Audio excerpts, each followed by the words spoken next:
lolli guddaan waraana bilisummaa Oromootii fi humnoota mootummaa gidduutti Iluu Abbaaboor magaalaa Baddalleetti gaggeeffamaa ooluun himamee jira. Guyyaa lama duras waraanni bilisummaa Oromoo WBO'n godina Iluu Abbaaboor magaalaa Aranitti lola guddaa gaggeessee ture. Humnoota mootummaa Abiyyi Ahmad magaalattii keessaa baasuudhaan 92 ol barbadeessuun 37 caalaa madeessuu himee ture. Ammas waraanni bilisummaa Oromoo WBO'n achitti otoo hin dhaabbatin deemsa isaa itti fufuudhaan humnoota mootummaa Abiyyi Ahmad Iluu Abbaaboor magaalaa Baddallee irraa WBO ittisuudhaaf buufatanii turan 470 caalaa lola gubbatti baneen magaalaa Baddallee keessatti 123 caalaa fixuun himamee jira.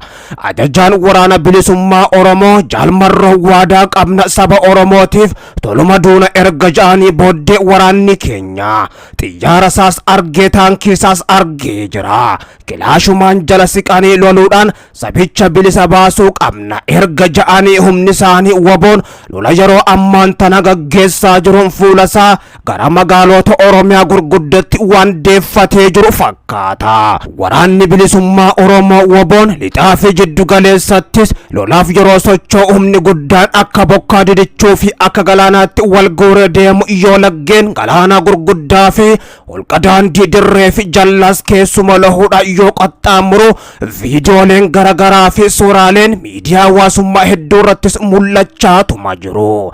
WBO'n kibba baha Oromiyaa Jibraan Jaalladhii Gammadaas Buttaanee ban Arsii godina Arsii bahaa ona Munneessaa keessatti gandoota garagaraa keessatti diina maqaa sakatta'aa waraana bilisummaa Oromoo WBO'tiin bobbaate itti marsuudhaan humna waraanaa konkolaataa paatroolii sadiin deemaa turte keessaa waraanni bilisummaa Oromoo WBO'n konkolaataa paatroolii tokko guutumattuu barbadeessuudhaan 25 madoon adabee jiraachuu WBO'n himee jira. Lola kanaan humni diinaa dhuma reeffi isaanii haga ammaa bakka sanayis otoo hin kaafamin jiraachuu ajajaa WBO naannichaatis beeksisanii jiru. Waraanni bilisummaa Oromoo WBO'n lola ammaa kana gubbatti meeshaa gurguddoo taankii haleelan RPG-7 fi qawwee PKM gurguddaa hedduu wajjinis mul'achaa jira. Humni waraana bilisummaa Oromoo WBO'n akkaan baay'eete lixa Oromiyaarraa gara jiddu galeessa biyyattiitti hidhannoo gurguddoodha yoo socho'u kun mul'achuunsaa kan jalqabaati.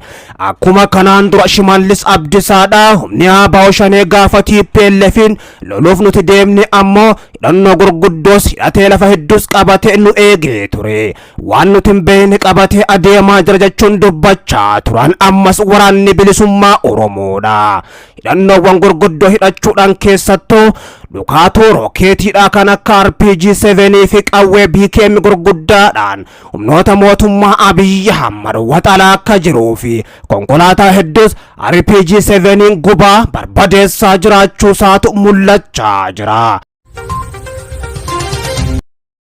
Godina Arsii Aanaa keessatti waraanni bilxiginnaa maqaa waraana bilisummaa Oromoo deeggartu jedhuun manneen jiraattota danuu ibiddaan gubuu jiraattonni himan.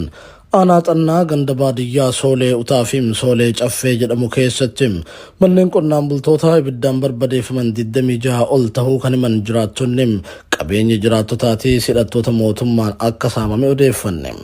Jiraattonni manneen jireenyaa isaanii jalaa gubatan daa'imman dabalatee miseensonni maatii danuun dahoo dhabuun haala ulfaataa keessa jiraachuutu himame. Humnoonni tikaa mootummaa waraana bilisummaa Oromoo waliin hidhata qabduu fi ilmaan keessantuu bosona jiram akkasumas waraana bilisummaa Oromoo sooraa jirtu jechuun qonnaan bultoota tuttuqqii siyaasaa kamirraahuu bilisa ta'an hedduu qabanii mana hidhaatti guuraa jiraachuus jiraattonni himanii jiru.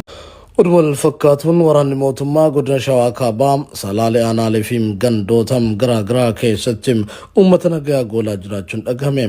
Salaaleem Aanaa Yaayyaa Gullalleettim gandoonni akkam Yaasaa Godaa Warqee Alii Dheeraa fi kanneen biroo ji'ootaaf qabata waraana bilisummaa Oromoo wajjin hidhata qabdu jedhuutiin waraana mootummaatiin goolamaa turuu odeeffanne. Akka jiraattonni Oromiyaa miidiyaa neetwoorkichi manichim gandoota danuu keessatti manneen jireenyaa hedduun yoo gubatan qabeenya hedduun humnoota mootummaatiin saamamee jira. Jiraatan naannicharraa yaada kenne tokko midhaan keenya waraana bilxiginnaatiin saamamee waan nyaannullee hin qabnu. Waqtii gannaa kanas qonnarraa dhoorkamnee jirra. Sanyii lafa qonnee facaasnu ni saamamne. Xaa'os nu dhoorkatan. Haala kanaan waan kaleessan barreem harka namaa eeggachuuf dirqamuuf deemna jechuun dubbatam. Shawaa Kaabaatti jiraattonni gandoota Darroo Wilincoo fi Amuumaa Guddinaa jedhaman keessa jiraatan haala hamaa keessa jiru kan jedhan maddeen naannicharraa qunnamne biroo uummanni waraanaa mootummaa PP baqatee bosonatti galee jiraachuu fi dubartoonni ulfaa gara bosonaa baqatan kan bosona keessatti dayanillee jiraachuu himuum. Waraanni mootummaa qabata waraana bilisummaa Oromoo soortu jedhuun hawaasa goolurra dabreem gootaraa yookaan mankuusa midhaan qonnaan bultootaa cabsuudhaan saamee konkolaatatti fe'achaa jiraachuu himan.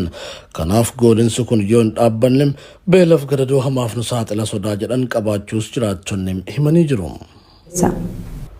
Barataa Yuunivarsiitii Odaa Bultuum waggaa tokkoffaa kan ta'e dargaggoo Daani'eel Abbabee ganna kana boqonnaaf maatii isaa biratti galee osoo jiru humnoota mootummaatiin qe'ee maatii isaa keessaa qabamee erga hidhamee boodam mana hidhaatii baafamee ajjeefamuun reeffisaa bosonatti akka gatame maddeen Oromiyaa miidiyaa neetwoorkitti himan. Taateen suukanneessan kun godina Horroo Guduruu Wallaggaa aanaa Amuruutti raawwatamutu himame. Daani'eel Abbabeem hagayya 11 bara 2022 jechuunis kamisa dabre humnoota mootummaatiin mana maatii isaa keessaa akka qabame kan ibsan namoonni ijaan argan ajjeefamuunsaa yeroo dhageenyetti hedduu rifannee jedhu. Gurbaan kun akkuma boqonnaa biyya galeeni akka darraa ta'ee manumaa karaa dhuftee maaluu qabanii yerichuma fidanii guyya tokko bulchanii mana hidhaa galgala sana ammoo baasanii naannoo fidanii naannoo yaabdii jedhamu walbiraatti keessatti ajjeesanii gatanii duuba reef akka fuudhamne godhanii dhofaa turan sareen tuttuqee tureera. Kamisaa fi jimaata ganama waajjira poolisii aanaa Amruu keessa tursiifamee sanbata duraatti kan bari'u jimaata galgala mana hidhaatii baasuun qarqara magaalattii geeffamee ajjeefame jechuun waan ta'e Oromiyaa miidiyaa neetwoorkitti himan jiraatan aanichaa tokkoom rasaasan rukutamee erga du'ee booda reeffisaa akka hin kaafamneef milishootaan ittifamaa akka ture himanii jaarsummaa hedduu booda reeffisaa erga bineensa nyaatamee booda kaafamee guyyaa kaleessaa sirni awwaalchasaa akka raawwatame himamee jira. Reeffa uummanni fuudhuu deemnaan reeffa hawwatanii turan. Achii abbaan gadaa ka'amee kan fuudhamee akka awwaalamu ta'e hojjisuu kanneessaa turratti ta'e. Gochi kun gurbaan kun kan inni qabame kamisa galgala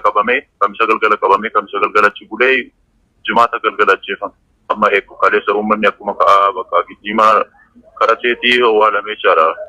Daani'eel tuttuqaa siyaasaa nama hin qabnee fi barnoota isaatti micaa jabaa akka ture kan himan maddeen Oromiyaa miidiyaa neetwoorkii gara sirraa dubbise ajjeefamuunsaa hawaasa magaalichaa biratti rifaatuu guddaa uumee jiraachuu dubbatu. Yuunivarsiitii Odaa Bultuumitti barataa waggaa lammaffaa ta'uusaa kan himamu barataan Daani'eel barnoota isaa waggaa tokkoffaa xumuree boqonnaa gannaaf maatii isaa biratti galee osoo jiru yakka ajjechaa kun humnoota mootummaatiin irratti raawwatame. Dhimma kan ilaalchisuun bulchaa bulchiinsa aanaa Amruu obbo Faanta'uun Taayyeef irra deddeebiin bilbilus bilbila harkaa nurraan kaafne.